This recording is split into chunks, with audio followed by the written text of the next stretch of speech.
Hey galera, Jason aqui em mais um vídeo analisando, comentando sinopses de mangás, ideias de mangás enviadas por vocês. E quase que esse vídeo aqui não sai, quase que vocês passam uma segunda-feira aí sem vídeo de sinopse, que eu fiquei doente semana passada, né? Ainda tô me recuperando, minha garganta tá bem ruim, então não consegui gravar esse vídeo aqui com antecedência, então tô gravando ele de última hora, mas minha garganta, pra ser sincero, ainda não tá 100%. E como de todos os vídeos que eu gravo, né, por esse aqui ser mais longo e não ser só um longo porque eu tenho bastante coisa pra fazer, mas porque eu fico falando o tempo inteiro, esse é um dos vídeos que mais cansa a minha garganta. Então existe uma possibilidade de esse aqui ficar um pouco mais curto do que o normal. Eu tô falando isso porque eu ainda não sei o que vai acontecer, mas você já viu aí o tempo do vídeo, né, antes de clicar nele, então talvez você já saiba. Mas caso minha garganta fique zoada ao longo do vídeo aqui, eu faço só com 3 sinopses ou algo assim pra não deixar vocês sem vídeo, mas na semana que vem a gente volta no ritmo normal, beleza? Então, como sempre, né, a primeira sinopse que a gente vai ler aqui é uma sinopse de membro. Se você não pode esperar aí um ano pra ter sua sinopse lida, sim, demora um ano mais ou menos pra sinopse ser lida, porque a gente tem uma fila muito grande. Torne-se membro aqui do canal, você vai ter sua sinopse lida mais rápido e vai ajudar a produção de conteúdo, vai ajudar esse canal a continuar existindo aqui, porque não é fácil trazer esses vídeos aqui. Você vê, ó, gostaria agora de estar deitado, descansando, mas estou aqui gravando porque eu não quero deixar vocês sem vídeo. Então sim, fazer um canal do YouTube dá trabalho, se você quer ajudar aqui para que a gente continue fazendo esse canal, trazendo esses vídeos para vocês. Seja membro aqui do canal, me ajuda demais. Inclusive quero agradecer a todos os membros do canal e lembrando que está disponível aí a lista, né, a postagem na área de membros aqui do canal para sinopse de membros. Então só comentar a sinopse que ela vai ser lida aqui, beleza? Vamos começar então aqui com a nossa primeira sinopse do dia. O nome dela é Torneio Brutal. Após uma série de divertidas aventuras na Universidade Mágica, Bia, Ander e seus colegas são selecionados para participar de um torneio de artes mágicas. Embora não possuam poderes mágicos, eles confiam em suas habilidades para conquistar o grande e misterioso prêmio. Tudo começa bem até descobrirem que as batalhas amistosas durante o dia se transformam em confrontos sádicos e selvagens à noite. Presos nesse jogo mortal, Bia e Ander são obrigados a tomar decisões terríveis e dolorosas para sobreviver. Sabendo que apenas um tem o direito de usar a coroa carmesim, precisarão questionar sua lealdade e afeto em meio a esta batalha cruel e sangrenta. Se eu não me engano, isso aqui é uma versão refeita, eu não tinha percebido pelo título, mas é uma versão refeita da sinopse aí que eu li recentemente, né, de membro aqui, que antes eu acho que era a Universidade Mágica enfim, eu não vou continuar falando, mas talvez você lembre, um dos últimos vídeos aí de sinopse, acho que uns 2 ou 3 vídeos atrás, e que era analisei o roteiro de um hentai. Enfim, acho que é esse o título ou a thumb do vídeo, caso você tenha curiosidade. Então aqui a gente foi para um negócio, né, mais ali menos focado talvez no lance que estava ali antes, né, na possibilidade de ser um hentai e abordar isso. Então deixando realmente uma parada um pouco mais séria. Eu já consigo ver aqui algumas das coisas que eu cheguei a comentar no outro vídeo, né? Então eu vou tentar não repetir aqui. Claro que eu leio tantas sinopses, cara, que assim, às vezes eu só percebo que a ideia é a mesma, só percebo que eu já falei sobre isso assim, depois que eu já tô falando de novo. E às vezes eu posso ler a mesma sinopse 2 vezes e acabar comentando coisas completamente diferentes, porque a gente vai evoluindo, aprendendo, vai discutindo e tem as ideias que vêm na cabeça na hora também, né? Eu não preparo esse vídeo aqui antes, eu leio na hora e analiso aqui na hora. Então vamos lá, vamos voltar aqui para entender um pouco. Então, qual que é a história, o resumo da história, né? Você tem 2 personagens que aparentemente eles são um casal, porque tem toda uma questão aqui que fala sobre lealdade e afeto ali, e que eles vão atrás dessa coroa carmesim. Aqui não fica muito claro o que a coroa carmesim faz, e eu não lembro se na outra sinopse ficava claro. Então eu realmente não lembro, vamos analisar isso daqui pelo que tá aqui mesmo. Não sei o que a coroa carmesim faz, para que ela serve e por que eles passariam por cima de coisas ali que são muito importantes, muito caras para eles, para conseguir essa coroa carmesim. E aí pode ser uma questão da história em relação a isso. Por exemplo, uma coisa que eu achei interessante aqui é que ele fala que de dia acontecem disputas normais, só que de noite viram confrontos selvagens e sangrentos e sádicos. E eu acho interessante talvez isso ser uma coisa meio extra torneio. O filme, eu não lembro se na história dos jogos do Mortal Kombat, porque quase ninguém joga Mortal Kombat olhando pra história de verdade, mas eu lembro que tinha alguns jogos do Mortal Kombat que focava mais na história e tal, mas eram alguns do Play 2 e eu só tive o Play 1 na minha vida e depois só joguei no computador. Então não tive muito acesso a outros jogos do Mortal Kombat pra jogar a história de fato ou algo assim. Era só, tipo, no máximo pra pegar e lutar com os amigos, né? Então eu não sei. Mas eu sei que naquele filme bosta que foi lançado recentemente, acho que 2021, se eu não me engano, não tenho certeza, mas acho que foi 2021 mesmo. Você tem um lance de que vai acontecer o Mortal Kombat, o torneio, né? E aí, pra poder ter mais chance no torneio, é o Shao Kahn? Eu não lembro se é. Não, é o Shang Tsung. Acho que é o Shang Tsung. Enfim, tanto faz. O vilão, ele envia os seus lacaios pra já enfrentar os outros campeões, pra que esses campeões nem entrem no torneio. Então, esse é um dos problemas desse filme, inclusive, é que ele chama Mortal Kombat e o Mortal Kombat nem sequer acontece no filme, né? Estão dizendo que vai ter um 2, enfim. E aí tem essa questão. E aqui eu acho que poderia trabalhar com uma premissa mais ou menos parecida, no sentido de que você tem ali o torneio acontecendo de dia, e o torneio é normal, você tem regras, etc. Só que a Universidade Mágica pode meio que. Como que fala? Fazer vista grossa com relação a certos acontecimentos extra-campo, extra-torneio. Então, quando chega a noite, né, depois ali do dia de competições, os próprios competidores eles têm essas tramóias para desclassificar, num lance meio dick vigarista, só que aqui, né, no caso, mais selvagem, né, mais brutal, como o próprio nome diz. E aí você realmente não um lance do torneio em si, que tá acontecendo tipo... de dia acontecem disputas normais e de noite tem disputas oficiais, só que mais sangrentas. Pode ser também, pode funcionar também. E aí eu acho que o objetivo poderia ser um pouco diferente dos personagens, se fosse algo assim. Mudaria um pouco ali a história, acho que ficaria mais interessante. Talvez no sentido de eles investigarem isso que tá acontecendo e tentarem expor essa questão da universidade, né, do que tá rolando ali por debaixo dos panos. Mas... voltando para outra versão que eu estava contando, onde a universidade está meio que de boa, ela só faz essa vista grossa. Pode ainda ter todo esse lance da questão ética, de eles estarem fazendo vista grossa por o que está acontecendo extra-campo, vou chamar assim, né? Dos próprios competidores ali estarem, de repente, matando uns aos outros, para que eles não voltem no dia seguinte para competir, etc. Então, vai vendo que o número de competidores vai diminuindo, ou o competidor aparece ferido, ou machucado, não, enfim. Esse tipo de coisa vai acontecendo, e aí eles vão descobrindo isso. E aí, beleza, se eles forem um lance de estarem infiltrados, que eu lembro que era essa a história que estava sendo mostrada antes, mas agora não sei se ainda continua esse lance de eles estarem infiltrados, mas... acho interessante talvez eles começarem a realmente se perdendo no lance do torneio. Então, vamos lá, eles estão ali no torneio porque eles querem conseguir, mas eles não sabiam de nada do que estava acontecendo extra-campo. E aí, conforme eles vão sendo colocados nisso, porque obviamente se está acontecendo coisas de outros competidores estarem se juntando, formando tramóias, desclassificando alguns outros competidores, né, seja, sei lá, plantando certas coisas que são ilegais para que eles sejam descobertos e desclassificados, seja realmente, literalmente, se livrando de alguns dos outros competidores, se tem tudo isso acontecendo ali por fora, obviamente a Bia e o Under vão se envolver nisso, né, de ser vítima disso em algum momento, e talvez vão ter que se envolver nisso até ativamente, porque daí, como disse, tem todo esse lance de sobrevivência, etc. E tem o lance deles quererem também a coroa carmesim. Um deles pode acabar se perdendo nesse meio de sobreviver e começar a realmente também fazer parte desse jogo. E aí vai ter os conflitos entre eles e tal. E para que isso aconteça, é importante definir por que a coroa carmesim é tão importante para eles. A ponto de que um deles vai realmente se corromper, mas também meio que com aquela desculpa de tipo, eu tô fazendo isso para você conseguir para a coroa carmesim pra gente, né? E aí entra uma parte que poderia ser interessante, que é o lance. A coroa carmesim vai beneficiar os dois nesse caso aqui, né?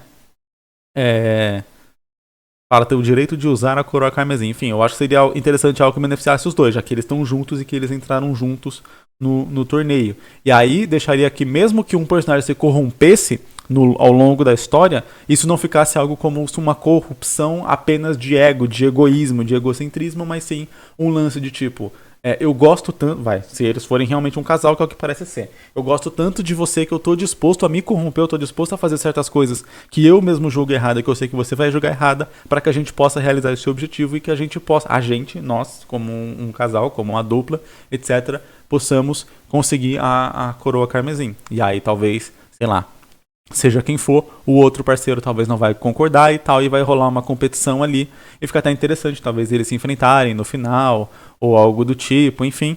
Aí depende de como que o autor vai querer terminar isso, mas eu particularmente acho interessante se eles começam juntos, meio que eles terminarem juntos, ter toda essa jornada de aprendizado, etc, e ter o lance da lição, e no final meio que dá tudo certo, entre aspas.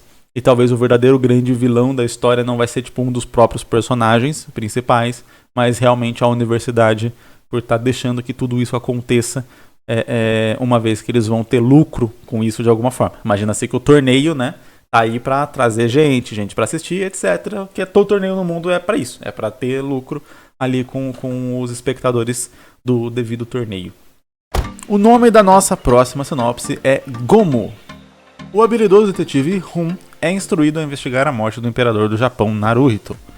No meio de sua jornada, acaba se apaixonando por Hito, uma assassina responsável... A assassina, não seria? Não uma... Ou ela é uma das. Uma assassina responsável pela morte do imperador. Ok, uma curiosidade, o bairro que eu morava, ele tinha... Todas as ruas tinham nome de príncipes, etc. E a rua que eu morava era a rua Naruhito, né? Que ele é... Hoje ele é imperador? Acho que hoje ele é imperador, mas né, na época ali que a rua foi fundada, ele era príncipe, né? Enfim. Ok.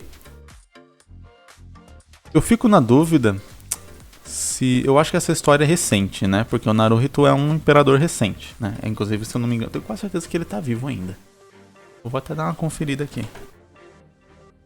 Ele assumiu em 2019 e tal. Ele tá vivo ainda. Então a história é recente, né? Tá se passando agora, já que ela é contemporânea, é isso que eu quero dizer. Então não é como se a assassina fosse uma ninja ou algo do tipo.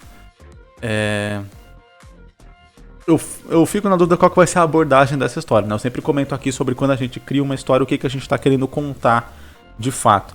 Então aqui a gente vai focar na investigação, e aí em contraponto com o romance, porque nessa sinopse aqui, ela dá um spoiler muito grande se for esse o objetivo.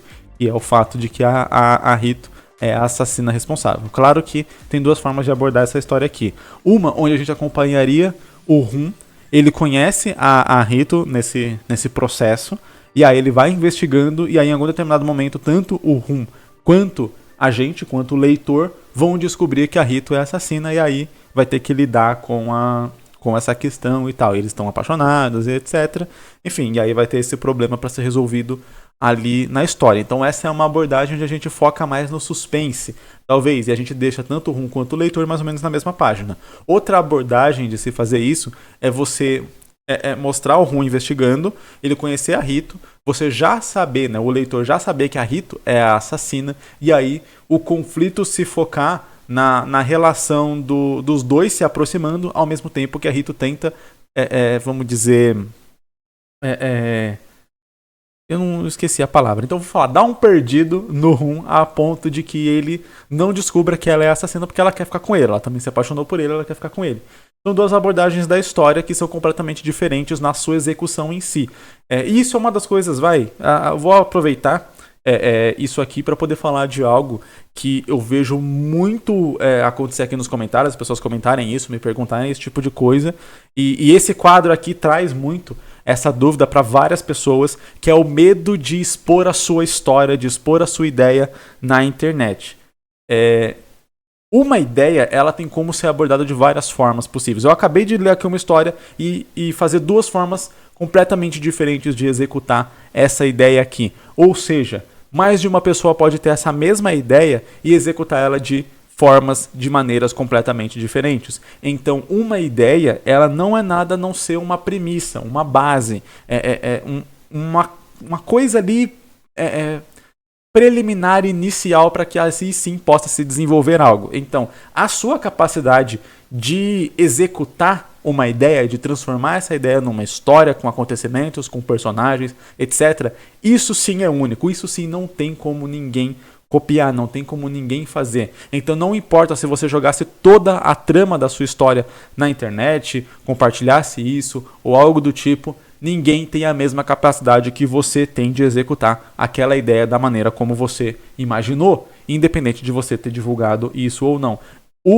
Analisando sinopses dos inscritos, aqui não, o ASMI 50, acho que é o 50, eu analiso algumas das minhas ideias de sinopses que eu não fiz, que eu não executei mangá. E eu não tenho nenhum problema em fazer isso. E honestamente eu não ligo se qualquer um dos inscritos aqui pegar alguma dessas ideias, se inspirar para desenvolver um mangá, porque eu tenho certeza absoluta que se eu colocar uma sinopse aqui e eu falar para os inscritos, pega essa ideia e desenvolve um mangá, eu também vou fazer um mangá. Quando a gente pegasse todos esses mangás que foram desenvolvidos a partir da mesma ideia, a gente teria vários mangás completamente diferentes. Porque, novamente, a sua experiência com relação a realmente a criação da história, a execução daquele trabalho, ela é muito mais importante do que o pontapé inicial que foi a ideia ali, a premissa apresentada. Então, novamente, aqui tem duas formas da gente seguir com essa história aqui. Pelo menos duas que eu consigo imaginar aqui logo de cara. Assim que eu li, eu consigo imaginar essas duas. E aí fica pro autor pensar qual que é o modelo que eu quero trabalhar aqui. Eu quero trabalhar nesse lance mais Death Note, né? A gente sabe que o Raito é o Kira, e a gente sabe que o L tá atrás do Kira, e a gente sabe quem é o L, apesar de a gente não saber qual que é o nome dele, né? Nem a gente sabe. E a gente acompanha esse lance de gato e rato ali, de um tá tentando descobrir quem é o outro, tendo a desconfiança de que um é o outro, mas eles estão ali juntos, você sabe, e a brincadeira é ver os planos que cada um faz para poder descobrir quem é o outro sem ser descoberto. Esse é um modo de abordar essa história aqui, onde o Rum está investigando, ele não sabe que é a Rito, a partir de determinado momento da história ele pode começar a desconfiar, e a Rito sabe quem é, mas ela está tentando dissuadir ele para ir para outro caminho, né? Para que eles possam ficar juntos, etc. Ou você pode, como eu disse, fazer o lance mais no suspense. Então, o próprio leitor não vai saber que a Rito é assassina, e aí, nesse sentido, não seria interessante colocar isso na sinopse, né? Na apresentação da história para o leitor, para que seja uma surpresa lá na frente descobrir isso. E aí entra todas aquelas coisas que eu já falei sobre mangás de mistério, sobre histórias de mistério, né? Que é o lance de você ter que colocar pistas que sim, se o leitor enxergar certo essas pistas, ele vai saber o que acontece no final, porém, de uma maneira que você tenha outras pistas que também levem o leitor para outras direções, de modo que ele só vai achar as pistas certas depois que a resposta for revelada.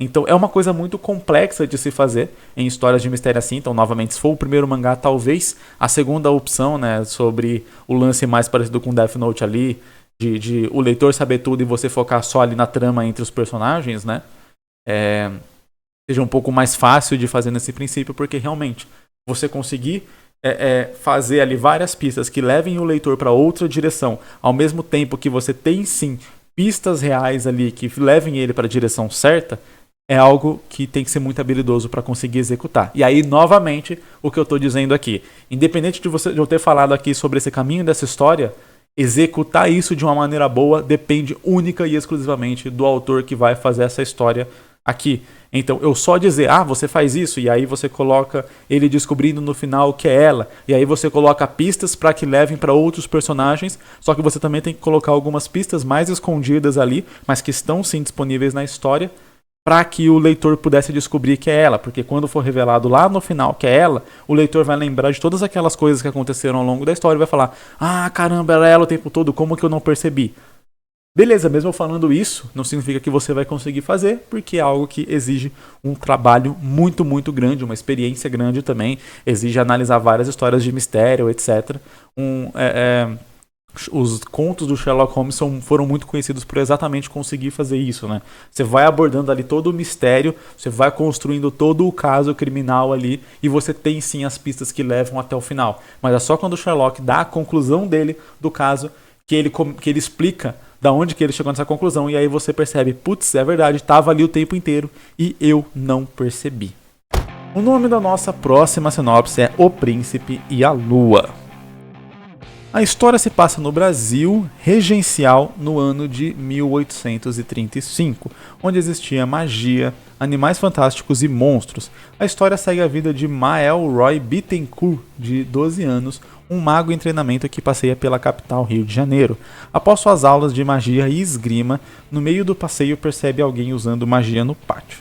Tava conferindo aqui se estava gravando, que às vezes eu fico com medo de estar falando aqui um monte de coisa e de repente o vídeo não tá gravando. Mas tá. Percebe alguém usando magia no pátio, ali perto, e por curiosidade entra no pátio. E se depara com Pedro de Alcântara praticando magia escondido, o que será desse início de uma amizade e muitas aventuras no Brasil mágico. Aqui a gente tem bem aquele caso que eu já abordei algumas vezes aqui no canal, que é a gente ter uma premissa. Se eu falei um pouco na sinopse anterior sobre a gente ter uma ideia ali, e essa ideia poder ser trabalhada de várias formas, aqui o autor tem só uma premissa de uma ideia, a gente nem chegou a abordar uma trama ainda de fato. Aqui pode-se dizer que ele descreveu o que ele imaginou que vai acontecer nas 15 primeiras páginas. Você tem uma apresentação do contexto histórico do universo que a história vai se passar, é no Brasil, só que numa versão fantástica do Brasil onde tem magos, etc. Aí você tem a apresentação do personagem, ele é um mago, blá blá blá, tem 12 anos, está em treinamento, aí ele passeia por um lugar, acha um outro carinha que está fazendo magia e reticências, né? E aí a partir daí deveria se desenvolver uma história. Que eu sempre falo para autores que têm uma premissa da história, mas não tem ainda os desenvolvimentos da história em si. É desenvolver quem é esse personagem, quem é, no caso, o Mael, né? No sentido de que, ok, ele é um mago que tem 12 anos, que ele estava em treinamento, ele estava passeando pela capital do Rio de Janeiro. Aqui a gente consegue pegar algumas coisas para poder desenvolver esse personagem e imaginar a trama que vai acontecer dali para frente. Sem mudar aqui. Então, beleza. Ele tá ali durante um período regencial, ele consegue sair passeando por aí, ele é um mago em treinamento, talvez ele seja de uma espécie de classe de nobreza. Até pelo sobrenome dele dá a entender isso, já que a história se passa no Brasil, né? Você não vai ter um ex-escravo chamado Bittencourt. Então, beleza. Ele é uma criança, ele tá passeando sozinho, ele tá passeando, se ele é meio que da nobreza, talvez ele esteja passeando ali com algum segurança, alguma coisa assim, algum tutor, né? Algo desse tipo. Esse Pedro de Alcântara que vai ver praticando magia escondido, talvez seja alguma coisa ali meio que tipo um escravo, alguma coisa assim, e a partir daí a gente já começa a talvez desenvolver uma história falando sobre essa relação com a escravidão no Brasil, e aí como que vai ser a relação desses personagens com magia, com todas essas coisas que tem, mas envolvendo ainda essa questão ali racial que existia durante essa época. Vai abordar isso? Não. Enfim, é o que eu tô falando sobre desenvolver trama mesmo, porque daqui fala o que será desse início de uma amizade e muitas aventuras no Brasil mágico. Dá a impressão que é só tipo, tem várias ideias, mas são ideias que são soltas ali de alguma certa forma. Como eu disse, é só uma premissa de tipo, daqui eu vou desenvolver várias aventuras. Nesse sentido, e aí entra o que eu quero dizer sobre você, a partir de uma premissa e desenvolver uma trama em si, os acontecimentos que vão levar a história ali do começo até o final, nesse sentido você poderia trocar o começo aqui dessa história por qualquer coisa, literalmente qualquer coisa, e você terminaria com essa mesma frase, né? O que será desse início de uma amizade e muitas aventuras no XXX, né? Aí fica parecendo que eu tava falando de hentai de novo. Mas aventuras no etc, sabe? No lugar ali onde a história vai se passar. E aí entra o lance. Eu gostei muito da ideia de se passar no Brasil ali, no período da corte, etc. Novamente, se a história vai se passar nesse período, dessa forma, tem várias coisas que implicam isso e eu acho interessante abordar essas coisas na história. Eu já cheguei a comentar num vídeo de sinopse muito, muito antigo, que é tipo, cara, se você quer fazer um vídeo, se você quer fazer um mangá, por exemplo, que vai se passar na Alemanha durante 1930, 1935, 1940, tá acontecendo a Segunda Guerra Mundial, você tem que abordar isso de alguma forma na sua história. Ainda que não seja o foco central da sua história, mas que seja abordado como plano de fundo, por exemplo, porque é um acontecimento muito grandioso para a história daquele local que você está abordando, no tempo que você está abordando, para que você simplesmente ignore como se aquilo nunca existiu. A não ser que a proposta da história for imaginar que aquilo não aconteceu. Então, e se não tivesse acontecido a Terceira Guerra Mundial, se o Terceiro Reich, acho que é Reich que fala, não tivesse sido erguido, etc., como que estaria a Alemanha em 1940, por exemplo, como estaria sendo e qual história que poderia estar acontecendo ali. Se for alguma coisa assim, beleza, mas novamente, contexto. A partir do momento que você coloca todas essas questões aqui, você sabe que está tendo uma relação, eu tenho quase certeza que em 1835 tá tendo sim, uma relação ali com a questão dos escravizados sendo trazidos da África, etc. Isso é a força de trabalho do Brasil em massa. Então, é impossível praticamente você contar uma história nesse período sem que você aborde essa questão, ainda que seja como um plano de fundo da história. Mas, novamente, é algo que está acontecendo ali. Por isso que eu falei sobre a questão. Talvez o Pedro seja um ex-escravo, talvez ele possa sim ser um escravo, e aí talvez ele não teria esse sobrenome. Eu acho que os sobrenomes para os escravizados só vieram depois da... Acho, não tenho certeza. Da abolição. De qualquer modo, acho interessante abordar isso e aí colocar nesse contexto que fica muito interessante. E aí, claro, definir qual que vai ser realmente a trama que eles vão percorrer ao longo da história. Talvez o Mael não entenda essa condição ali do Pedro, o tutor que está com ele ali vai explicar, etc, mas ele não vai aceitar, vai começar a fazer amizade com esse garoto. Por fazer amizade com esse garoto, vai começar a ter alguns problemas, vai ver essa questão ali dos escravizados de uma maneira diferente do que ele via antes, talvez por ser de uma família nobre, e a partir daí, de repente, pode ter algum acontecimento grande onde os dois vão fugir, onde ele vai tentar libertar o Pedro, por exemplo, vai fugir, vai ser perseguido, mais ou menos da mesma forma, e aí, enfim, vai acontecendo toda uma série de coisas ali para que eles possam conseguir algum objetivo. E aí entra o lance que eu sempre falo, desenvolver o personagem para que você possa definir um objetivo para ele, alguma coisa que ele vai buscar ao longo da história, pode ser, por exemplo, libertar o Pedro. Vamos supor que seja algo assim.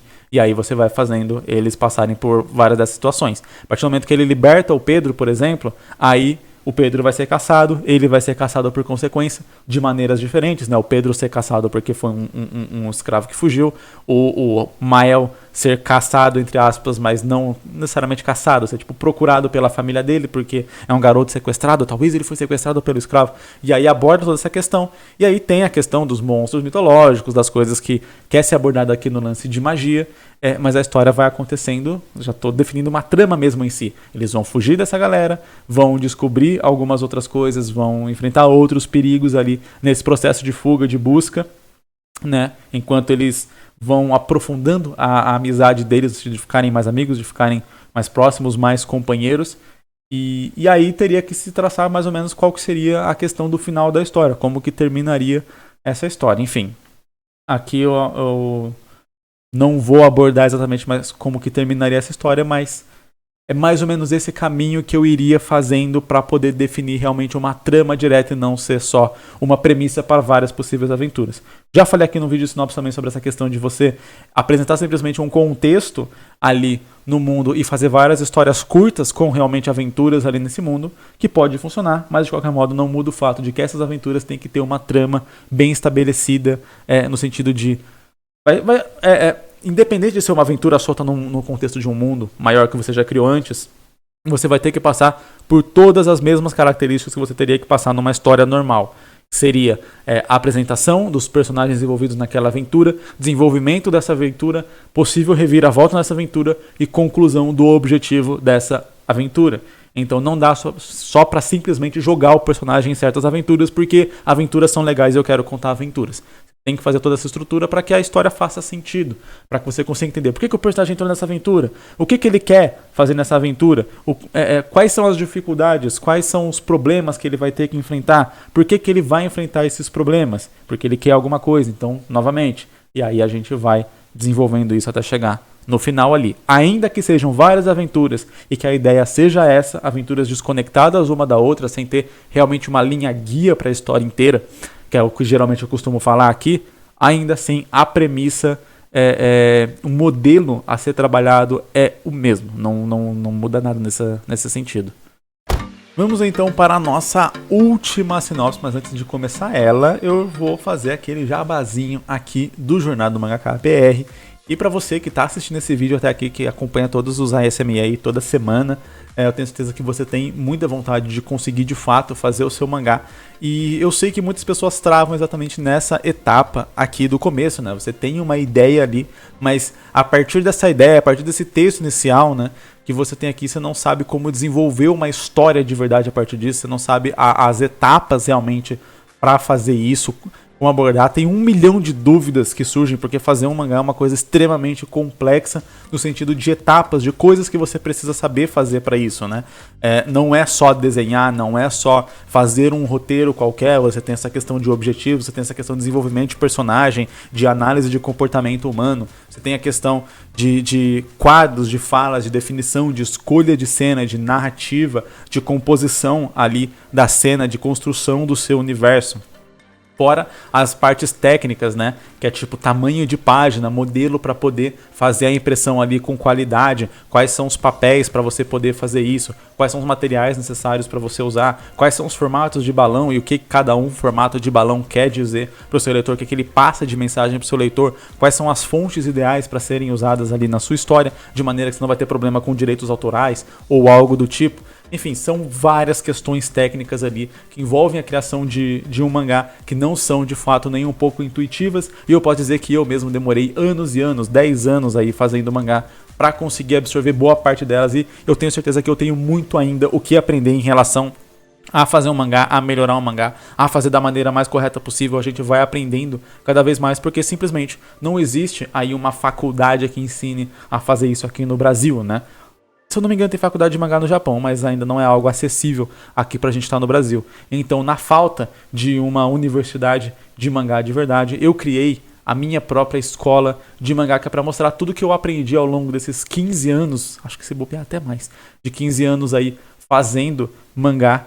Tudo isso que eu aprendi eu compilei ali em mais de 60 aulas, é muita aula, porque é muita coisa, e tem mais aulas que estão vindo por aí. Inclusive, recentemente, eu lancei uma aula aí, né? Eu lancei aqui no YouTube uma aula, e uma aula ainda mais completa lá no Jornal do Mangá BR sobre como desenhar suas páginas mais rápido, porque existem técnicas que você pode usar para conseguir fazer a produção das suas páginas, o desenho das suas páginas de uma maneira mais rápida, de modo que você possa fazer uma história com mais páginas, uma história mais longa em menos tempo, já que é uma coisa que eu sempre falo aqui, né, que a gente às vezes tem vontade de fazer aquela história com vários e vários capítulos, mas a gente demora muito para fazer e aí fica impossível realizar essa história de fato. Principalmente essas histórias que a gente vê, né, são várias aventuras, várias coisas, vários mundos para se passar, e aí você fala, talvez você não tenha tempo para conseguir fazer tudo isso, porque você simplesmente demora demais para produzir uma página. Então, essas e outras dicas e todo o processo, todas essas coisas que eu falei aqui, dessas dúvidas que aparecem, que eu passei por todas essas dúvidas e eu ralei muito para aprender a tirar essas dúvidas, né? Para como resolver essas dúvidas aí, eu coloquei lá tudo compilado para que você possa sair aqui dessa etapa de ideia, de montar a sinopse, de premissa do seu mangá e realmente possa ter o seu mangá pronto ali na sua mão, assim como eu tenho os meus. Eu vou deixar o link aqui na descrição para você conferir o Jornal do Mangá BR, que eu tenho certeza que para você que quer fazer o seu próprio mangá, vai ser a coisa mais útil ali, vai ser um baita de um investimento do seu dinheiro, cara. Eu tenho certeza, porque a minha ideia quando eu montei esse curso, quando eu montei essas aulas, foi montar ali o material que eu queria ter acesso quando eu comecei a fazer mangá, porque eu sei que hoje eu estaria muito à frente do que eu tô tendo que ter aprendido na raça ali, errando e corrigindo ao longo de vários e vários anos. Se eu tivesse tido acesso a esse material quando eu comecei a fazer mangá, cara, eu não sei quantos mangás eu teria pronto hoje, mas tenho certeza que seriam muito mais do que eu tenho, facilmente o dobro do que eu tenho pronto, e certeza que teria uma qualidade muito, muito superior. Enfim, e é essa a oportunidade que eu quero dar para você aqui, então link na descrição para conhecer lá. Ok, agora sim vamos para a nossa última sinopse. Em um mundo pós-apocalíptico causado por ajuda humana, ou melhor, causado pela humanidade, vemos o ponto de vista de Aki, entre parênteses 4 anos, que tem curiosidade do porquê os humanos saíram da Terra. Até que é separado de sua mãe e envolvido direto no novo planeta e no motivo. Eu acredito que esse no motivo que ele fala no final, porque é no motivo ponto, seja o motivo do porquê os humanos saíram da Terra. Eu tenho um pequeno problema com essa sinopse aqui logo de cara, que é a idade do protagonista. Eu já comentei aqui sobre como tudo que a gente vai definir numa história, ela tem que ter alguma razão na história que vai ser contada. E quando a gente fala da idade do protagonista, isso é de uma importância ainda maior, porque isso define muito as liberdades e restrições que aquele protagonista vai ter. Então eu falo, por exemplo, você quer fazer um protagonista que tem 13 anos, e aí ele vai partir numa jornada e tal, para outro lugar. Você tem que pensar que uma criança de 13 anos não tem a autonomia que um adulto tem. Então, ele vai ter uma preocupação dos pais, vai ter que talvez pedir uma permissão, vai ter certas coisas que ele não vai poder fazer e vai ter certas visões de mundo que ele ainda não vai ter. Ele vai ter uma certa imaturidade ali em relação a várias coisas. Quando você faz um protagonista mais velho, você perde um pouco disso, né? Então, toda a escolha que você faz na sua história, ela apresenta ali vantagens e desvantagens para a história que você quer contar. E a ideia é você realmente abraçar essas vantagens e desvantagens como elementos da história. Quando você fala, meu protagonista ele vai ter 4 anos, você está colocando diversas limitações nele. Não estou dizendo que é errado fazer uma história com o protagonista de 4 anos. Estou dizendo que você tem que ter noção das limitações que esse personagem vai ter e vai ter que contornar essas limitações na história. Você não pode simplesmente fingir que elas não existem, a não ser que você dê um contexto ali fictício da própria história que justifique certas coisas. Vamos lá. Por exemplo, aqui fala que ele foi separado da mãe. Uma criança de 4 anos, ela tem muito pouca autonomia para viver no mundo. Ainda que ela seja separada da mãe e tal, então não tenha mais essa figura ali materna de proteção, etc. É muito difícil uma criança de 4 anos viver mesmo sozinha por conta própria num mundo hostil ou algo do tipo. Ela ainda é muito inocente, ela não tem uma visão complexa sobre as coisas, né? Ela não tem um pensamento muito complexo. Às vezes a própria linguagem dela não é 100% desenvolvida. Então tem certas coisas que uma criança de 4 anos sequer pensaria, tem certas coisas que uma criança de 4 anos sequer diria. Então, quando a gente cria esse personagem, é preciso entender muito bem. Talvez, beleza, se o autor tiver um irmão de 4 anos, uma irmãzinha de 4 anos, um priminho, alguma coisa assim, para ele poder se inspirar, para ele poder ver, ou procurar vídeos de canais do YouTube de famílias, etc., que tem crianças de 4 anos para poder ver como que uma criança de 4 anos se comporta, qual que é a mentalidade dela, etc., para poder fazer isso ser o mais casado possível. Eu digo isso porque é um problema comum em várias histórias, às vezes dá superpoderes quase para crianças. E quando eu falo superpoderes, não estou falando de realmente superpoderes no sentido X-Men da coisa. Estou falando superpoderes no sentido de que a criança ser um mini adulto. Tem várias histórias que cometem esse erro de fazer crianças serem mini adultos. Passarem por problemas de crianças, mas com mentalidades de adulto. Stephen King é o meu autor favorito de longe. Eu já li uma tonelada de livros do Stephen King. Amo It. Só que vários dos livros dele têm exatamente esse problema de a criança de ser uma criança infantil, mas ter alguns pensamentos extremamente complexos que só adultos, ou pelo menos crianças um tanto mais velhas, iriam ter. Então certos pensamentos lógicos, etc., certas conclusões que uma criança com certeza não tomaria naquela situação. Adoro os livros do Stephen King, acho que super funciona, principalmente os livros que tem essa relação aí de contos a partir do ponto de vista de criança, eu gosto demais, porém existe esse problema, e é um problema comum, não é só do Stephen King.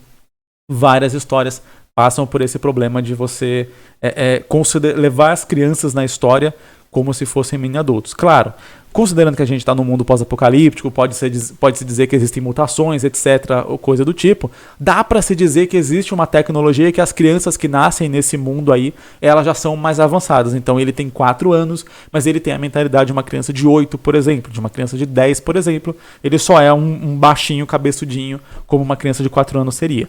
Mas daí é aquele negócio que eu pergunto, se a gente precisaria apresentar, por exemplo, uma premissa da história, do contexto da história, para que a criança de 4 anos tenha uma mentalidade um pouco mais avançada, para que a gente como autor possa ter mais liberdade para trabalhar com esse personagem, por que não fazer ele já ter 10 anos logo? E aí a gente mata essa suspensão de descrença por parte do leitor, de que uma criança de 4 anos poderia chegar a X conclusão, poderia tomar X atitude, poderia, enfim, desenvolver um plano ou algo do tipo, né? É bem complicado.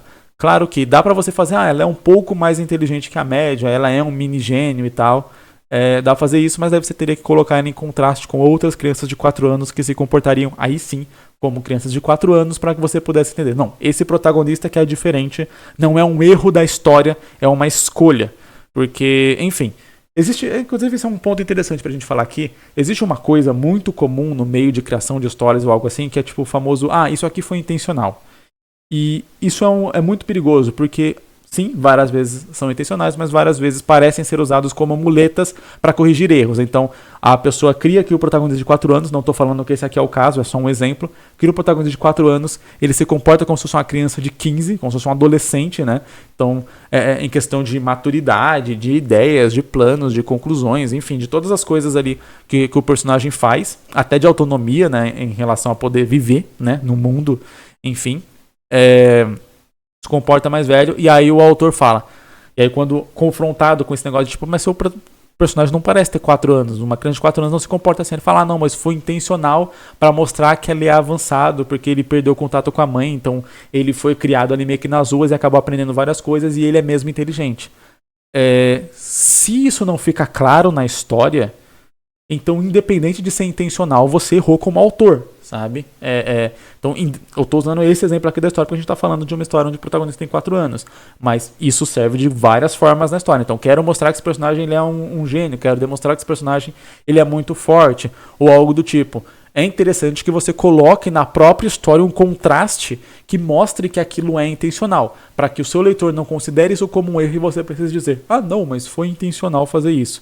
Se na história não está claro que aquilo foi intencional e que aquilo era daquele jeito mesmo, você errou como autor. E ainda que talvez esteja claro, mas aquilo fique discrepante e tire o leitor da história, você também errou como autor, no sentido de que você tirou o seu leitor da história. Você fez, em algum momento, o seu leitor se questionar sobre algo que talvez ele não devesse ali, que ele devesse comprar, que ele devesse acreditar e continuar seguindo a história, tipo, normalmente, como se aquilo realmente não fosse um problema, porque a ideia, né, original de qualquer autor, é que aquilo não seja um problema.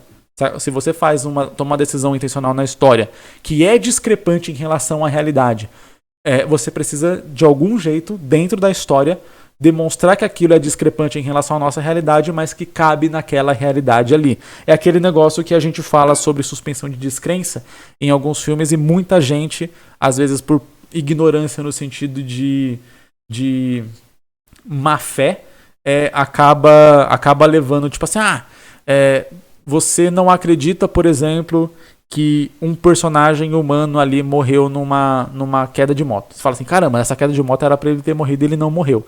E aí, na história fala, pô, mas você tá analisando isso aí, é um filme do Super-Homem. O Super-Homem voa e atira laser dos olhos. E uma coisa não tem absolutamente nenhuma relação com a outra. A suspensão de descrença funciona de maneira completamente diferente nesse caso.